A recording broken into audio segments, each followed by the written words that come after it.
మాట్లాడదాం.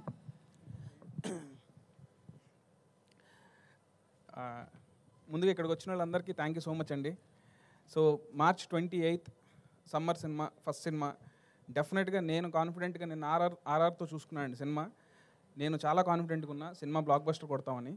ఎందుకు అంటే బేసిక్గా నాలోనే ఒక పెద్ద క్రిటిక్ ఉన్నాడండి. నాకు మామూలుగా అందరూ గ్యాప్ వచ్చింది, చాలా టైం పట్టింది అంటారు కదా. సో నాకేంటంటే నాలోనే చాలా పెద్ద క్రిటిక్ ఉన్నాడు. ఏది ఒకసారి చేస్తే సాటిస్ఫాక్టరీ అనిపించదు, అరే ఇదేంటి ఇలా ఇలా ఉంది, మళ్ళీ చేద్దాం అని చెప్పి రీవర్క్ చేస్తానండి. నాకు దీనికి చాలా మంచి టైం కూడా దొరికింది. So I strongly believe this is my my my my best work till date. So ఒక సినిమా సక్సెస్ అవ్వడానికి చాలామంది కారణం ఉంటారండి. ఎందుకంటే ఈ సినిమాకి ఇంత బాగా రావడానికి రీజన్ అయితే మా ప్రొడ్యూసర్ రవి గారు, నవీన్ గారు, వీళ్ళే కనుక లేకపోతే, అంటే కథ చెప్పినప్పుడు ఇంత స్పాన్ ఉందని చెప్తే మేము కథను నమ్మి సినిమా చేస్తాం, బడ్జెట్లు కాంబినేషన్లు నమ్మి కాదు. సో నీకు కథ నచ్చింది మాకు, సో నీకు ఎంత స్పాన్ ఉన్నా ఓకే అని ఇప్పటి వరకు నో క్వశ్చన్స్ ఆస్క్డ్ అండి. So thank you so much Ravi sir and Naveen గారు.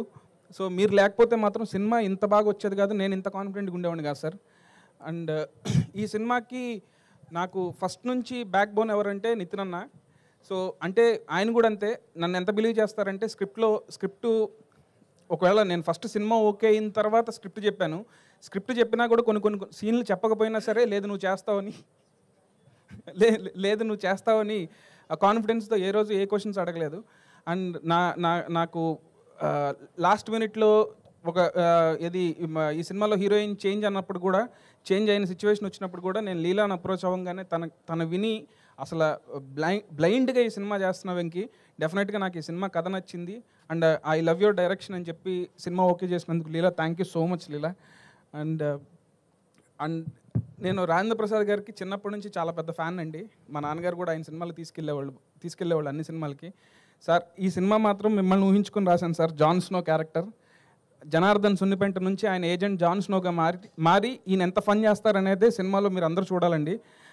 అండ్ ఒకటి మాత్రం కాన్ఫిడెంట్గా చెప్తున్నాను అండి, ఈ సినిమా సక్సెస్ అయితే నా టీమ్ ఆఫ్ టెక్నీషియన్స్, నా టీమ్ ఆఫ్ ఆర్టిస్టులు అందరూ పార్ట్ అండి. సినిమా ఏదైనా తేడా జరిగితే నేను ఒక్కడనే కాదు, మీరందరూ నన్ను వేసుకోవచ్చు. ఎందుకంటే నేను అంత కాన్ఫిడెంట్గా ఉన్నా సినిమా డెఫినెట్గా బ్లాక్ బస్టర్ కొడుతున్నాం అనే కాన్ఫిడెన్స్ ఉంది నాకు.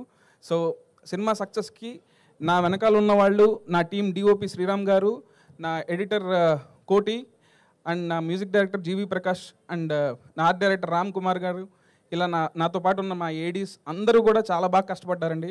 Thank you so much. మీరు అందరూ మార్చ్ 28 చూడండి.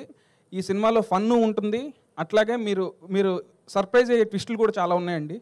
అండ్ ఈ సినిమాని చెప్పగానే ఎగ్జైట్ అయ్యి క్యామియో రోల్ అయినా, స్మాల్ క్యామియో రోల్ అయినా యాక్సెప్ట్ చేసిన డేవిడ్ వార్నర్ కూడా థ్యాంక్ యూ సో మచ్.